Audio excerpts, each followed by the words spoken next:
साथियों, आज हम करने जा रहे हैं कक्षा 9th के विज्ञान के कार्यपुस्तिका उपचारात्मक शिक्षण कार्यपुस्तिका के कार्यपत्रक 1 से 4 तक का हल दोस्तों।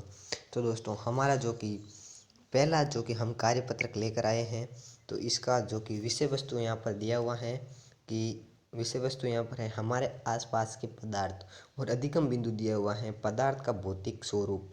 तो दोस्तों अब हमारा पहला प्रश्न है कि पहला है कि प्रकृति में कौन कौन से पंचतत्व हैं दोस्तों, ये आपको बताना है। तो दोस्तों सबसे पहले कि हमारा वायु है, इसके बाद पृथ्वी खुद और पृथ्वी, अग्नि, जल, आकाश, कि ये दोस्तों पूरे के पूरे 5 तत्व हैं दोस्तों हमारे प्रकृति के अंदर। तो दोस्तों अब कि हमारा दूसरा प्रश्न है कि पदार्थ के कण कौन सी ऊर्जा के कारण गतिशील होते हैं दोस्तों, यह आपको बताना है। तो इसके अंदर हमारा उत्तर हो जाएगा दोस्तों कि गतिज ऊर्जा के कारण ये गतिशील होते हैं दोस्तों। और तीसरा प्रश्न है कि कमरे के एक कोने में अगरबत्ती जलाने पर पूरे कमरे में सुगंध फैलना कौन सी प्रक्रिया का उदाहरण है, इसका आंसर बताना है। तो दोस्तों इसका है कि आंसर हो जाएगा दोस्तों विसरण हो जाएगा दोस्तों इसका आंसर, दोस्तों विसरण हो जाएगा। ये अगर आपने 9th के अंदर पहले चैप्टर के अंदर पढ़ा होगा दोस्तों। तो और दूसरी हमारा चौथा है कि खाली जगह है कि पदार्थ अत्यंत छोटे खाली जगह से मिलकर बना होता है। तो दोस्तों यहाँ पर हो जाएगा छोटे कणों। दोस्तों यहाँ पर आप लिख देना कणों, पदार्थ अत्यंत छोटे कणों से मिलकर बने होते हैं दोस्तों। और अब हमारा पांचवा प्रश्न है कि दोस्तों हमारा पांचवा प्रश्न है कि अवसादन से क्या समझते हैं। तो दोस्तों अवसादन किसी तरल में उपस्थित कणों का तल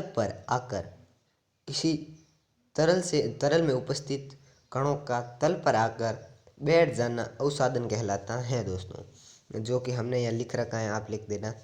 और अब हमारा छठा प्रश्न है कि आटे में उपस्थित सूक्ष्म अशुद्धियों को छलनी से छानकर पृथक किया जाता है। पृथक्करण की इस विधि के नाम किस विधि के नाम से जाने जाती है। तो दोस्तों ये आपको पता होना चाहिए, कि आपने अच्छी तरीके से पढ़ा होगा, तो इसका आंसर दोस्तों आपको अच्छी तरीके से आता होगा। तो दोस्तों इसका हो जाएगा अपने छानन हो जाएगा इसका सही आंसर दोस्तों। और अब हमारा छानन विधि दोस्तों, और अब हमारा सातवां प्रश्न है कि पदार्थ के पृथक्करण की निस्तापन विधि से आप क्या समझते हैं, अपने शब्दों में लिखिए।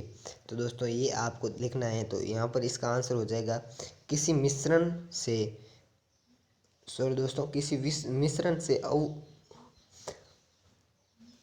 दोस्तों 2 मिनट हमें दोस्तों यहाँ पर थोड़ा सही नहीं लिखा हुआ है दोस्तों। यहाँ पर है किसी मिश्रण से आवरणों की पृथक करने की प्रक्रिया को निस्तापन कहते हैं। क्या है कि किसी मिश्रण से आवरणों को पृथक करने की प्रक्रिया को निस्तापन कहते हैं, ये हो जाएगा इसका आंसर। अब हम बढ़ते हैं हमारे दूसरे कार्यपत्रक की ओर। तो दूसरा कार्यपत्रक है जिसका विषय वस्तु हमें दिया हुआ है कि विषय वस्तु है हमारे आसपास के पदार्थ, अधिगम बिंदु है पदार्थ के कणों के अभिलाक्षणिक गुण। तो दोस्तों ये हमारा विषय वस्तु है। अब कि हमारा प्रश्न है कि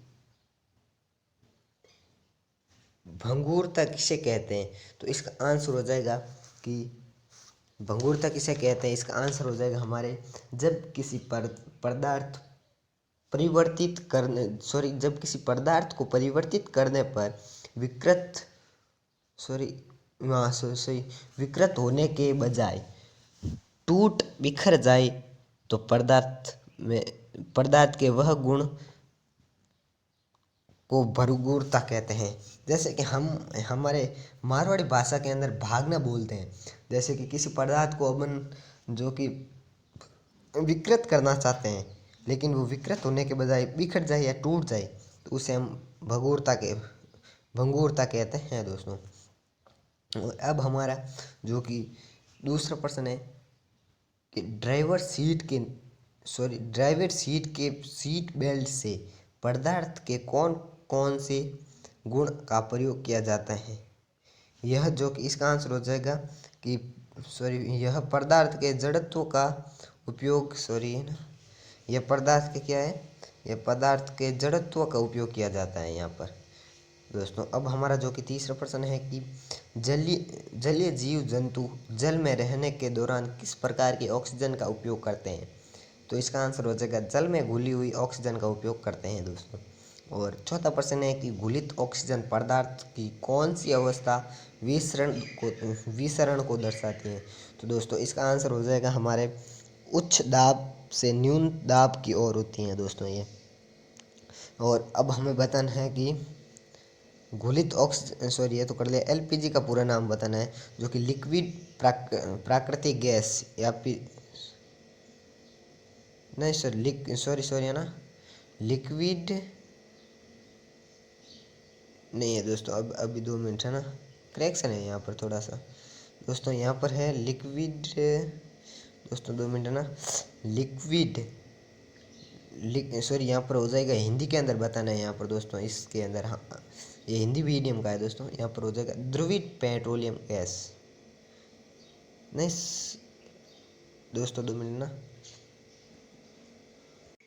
इसका सही आंसर हो जाएगा द्रवित पेट्रोलियम गैस। और छठा प्रश्न है कि पदार्थ के कण एक दूसरे के खाली जगह करते हैं तो आकर्षित करते हैं। और सातवां है कि पदार्थ के कण निरंतर खाली जगह होते हैं तो यहाँ पर हो जाएगा गतिशील होते हैं दोस्तों। तो दोस्तों अब हमारा जो कि तीसरा कार्यपत्रक आता है, इसकी विषय वस्तु हमें पढ़ लेनी है कि क्या है।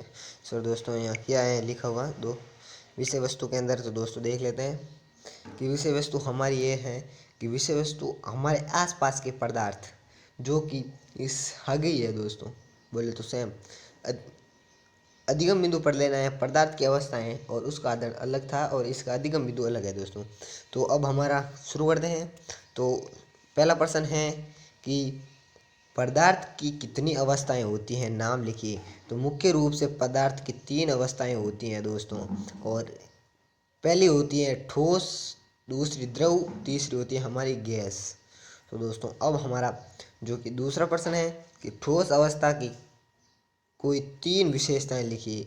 तो लिख देनी है कि ठोस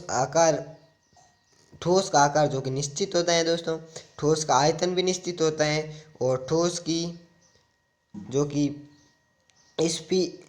दोस्तों सपियकता भी होती है दोस्तों। और अब हमारा जो कि तीसरा है कि वह तापमान जिस पर ठोस पिघलकर द्रव में बदल जाता है वो कहलाता है। तो दोस्तों उसे हम गलनांक कहते हैं दोस्तों। अब हमारा जो कि चौथा प्रश्न है कि वायुमंडल दाब पर वह तापमान जिस पर द्रव उबलने लगता है वह क्या कहलाता है दोस्तों। तो यहाँ हमारा कहलाता है क्वथनांक कहलाता है दोस्तों। सही है, क्वथनांक कहलाता है दोस्तों। अब जो कि हमारा 5वां प्रश्न है कि ऊर्ध्वपातन किसे कहते हैं। ऊर्ध्वपातन किसे कहते हैं कि परिभाषा दीजिए। ये कैसे भी पूछ सकते हैं आपके एग्जाम पॉइंट ऑफ व्यू से भी इम्पोर्टेंट है दोस्तों। ऊर्ध्वपातन किसे कहते हैं। तो दोस्तों पदार्थ का ठोस से सीधा गैस में बदल जाना ऊर्ध्वपातन कहलाता है दोस्तों। और अब हमारा जो कि दोस्तों छठा प्रश्न है कि शुष्क बर्फ का सूत्र लिखिए। तो दोस्तों शुष्क बर्फ का सूत्र हो जाएगा ठोस CO2, जिसे हम कार्बन डाइऑक्साइड कहते हैं दोस्तों। अब हमारा जो कि 7वां प्रश्न है कि बर्फ को फ्रिज से बाहर निकालने पर पिघल जाता है, ऐसा किस उष्मा के कारण होता है, ये हमको बताना है दोस्तों। तो इसका सही आंसर हो जाएगा ऐसा गुप्त उष्मा के कारण होता है दोस्तों। जो कि गुप्त उष्मा जो छिपी हुई ऊष्मा होती हैं दोस्तों। अब हमारा सातवां कार्यपत्रक आता है दोस्तों, सॉरी सातवां नहीं, चौथा, सॉरी हाँ, चौथा है, जिसके अंदर हमारे इसकी विषय वस्तु ये है कि हमारे आसपास के पदार्थ और अधिगम बिंदु है जो कि वाष्पीकरण है दोस्तों। तो पहला प्रश्न आता है सबसे पहले हमारा, जो कि बर्फ से पानी की बोतल के बाहर सतह पर जल की बूंदों का दिखाई देना, कारण स्पष्ट कीजिए। क्यों दिखाई देता है और कारण बताना है हमको। तो दोस्तों इसका आंसर हो जाएगा, ऐसा इसलिए होता है क्योंकि वायुमंडल से उपस्थित वाष्प बोतल की ठंडी सतह से संपर्क में आकर बाहनित, सॉरी दोस्तों, यहाँ पर लिखा हुआ है कि संपर्क में आकर बाहनित होकर जल की बूंदें जल में बदल जाती हैं दोस्तों। जो कि बाहरी बूंदे है ना, ये बाहनित नहीं है दोस्तों, यहाँ पर बाहरी है, सॉरी दोस्तों, ये यहाँ पर है ना हमारे थोड़ा सा मिसप्रिंट हो गया दोस्तों लिखने के टाइम। तो संपर्क में आकर बाहरी बूंदे बाहरी जल की बूंदे बाहरी जल जो कि होता है वो जल की बूंदों में बदल जाता है। तो दोस्तों अब हमारा दूसरा है कि पदार्थ की कोई दो विशेषताएं लिखिए। तो दोस्तों पदार्थ सूक्ष्म कणों से ही मिलकर बने होते हैं, और पदार्थ जो कि हमारे पदार्थ में कण मिलकर बने होते हैं, पदार्थ कणों से मिलकर बने होते हैं, यहाँ पर लिखा गलत गया है दोस्तों। तो अब हमारा जो कि तीसरा प्रश्न है कि क्या कारण है कि गर्मियों के दिनों में सूती कपड़े पहनने की सलाह दी जाती है। तो दोस्तों इसका आंसर हो जाएगा, ऐसी सलाह इसलिए दी जाती है, हमारे शरीर में गर्मी बहुत होती है, पसीना सोखने के लिए हमको ये दिए जाते हैं, पसीना सोखने के लिए गर्मियों के दिनों में हमें पसीना आता है, उसको सोखने के लिए हमें सूती का वस्त्र पहनने चाहिए दोस्तों। अब हमारा जो कि चौथा प्रश्न है कि गुब्बारों को धूप में रखने पर वह फट जाता है, ऐसा किस कारण से होता है, स्पष्ट कीजिए। ये तो दोस्तों आपने बचपन से देखा होगा, जब आपने कोई भी गुब्बारा खरीदा होगा उसको आपने फुला हवा भरकर आप खेलते होंगे उससे, तभी आप बचपन के अंदर भी तो आपको फूट जाता था। वो किस कारण होता है दोस्तों, वो आपको बताना है दोस्तों। तो इसका आंसर हो जाएगा कि गर्मियों में, सॉरी दोस्तों, गर्मियों में नमी, हाँ दोस्तों, गर्मियों में नमी और उच्च तापमान होता है। तो दोस्तों नमी और उच्च तापमान होता है दोस्तों, उच्च तापमान होता है, यह उच्च तापमान की अंधा गैस को लाती है। सो दोस्तों यहाँ पर हमारे मिस प्रिंट हो जाता है दोस्तों जब हम लिखते हैं ना, तो यहाँ पर, तो दोस्तों गर्मियों में नमी और उच्च तापमान होता है, इस कारण यहाँ पर जो कि गुब्बारे में जो कि फूट जाने की संभावना रहती है दोस्तों, या संभावना फूट जाता है दोस्तों, उच्च नमी और उच्च तापमान के कारण दोस्तों। और अब हमारा जो कि पांचवा प्रश्न है कि चित्र से संबंधित है, ये चित्र दिया हुआ है, तो दिए गए चित्र में तीर के अंकित भागों का जो कि नाम लिखना है दोस्तों हमको। तो यहाँ पर सबसे ऊपर जो कि हमारे हो जाएगा रुई का टुकड़ा, और यहाँ पर हो जाएगा ये जो कि दिख रहा है उल्टा रखा हुआ है, जो कि उल्टा रखा हुआ कील है दोस्तों, उल्टा रुक रखा हुआ है यहाँ पर आप दोस्तों, ये ना उल्टा रखा हुआ कोई चीज, आप चीज या वस्तु, नली, हाँ दोस्तों यहाँ पर नली है दोस्तों, उल्टी रखी हुई नली। और दोस्तों अब ये है वो ठोस बना, यहाँ पर ठोस जो कि इसे बनेगा वो ठोस बना हुआ है, और ये जो कि है वाष्प बना अमोनिया क्लोर, ये जो कि अमोनिया क्लोर है वाष्प बना हुआ दोस्तों, ये इसके अंदर ये दिखा रहा है वो। और ये जो कि है यहाँ पर दिखा रहा है वो है चीनी का यंजक है दोस्तों, चीनी का यंजक है दोस्तों, ये जो कि है यहाँ पर दिखा हुआ है। और ये जो कि हमारे दिखा हुआ है ये आप सभी को पता होना चाहिए कि इसको हम बर्नर कहते हैं दोस्तों। ये आपके जो कि अगर आप 10th के अंदर भी काम आएगा, इसको क्या कहते हैं यहाँ पर जो कि चित्र आपके दिया होगा, तो ये बर्नर ही होगा दोस्तों, ये आप ध्यान रख लेना। तो दोस्तों मिलते हैं अगले किसी वीडियो के अंदर, तब तक के लिए धन्यवाद। अगर ऐसे वीडियो चाहिए तो हमारे चैनल को सब्सक्राइब करें और इस वीडियो को लाइक करें। मिलते हैं अगले वीडियो के अंदर। धन्यवाद।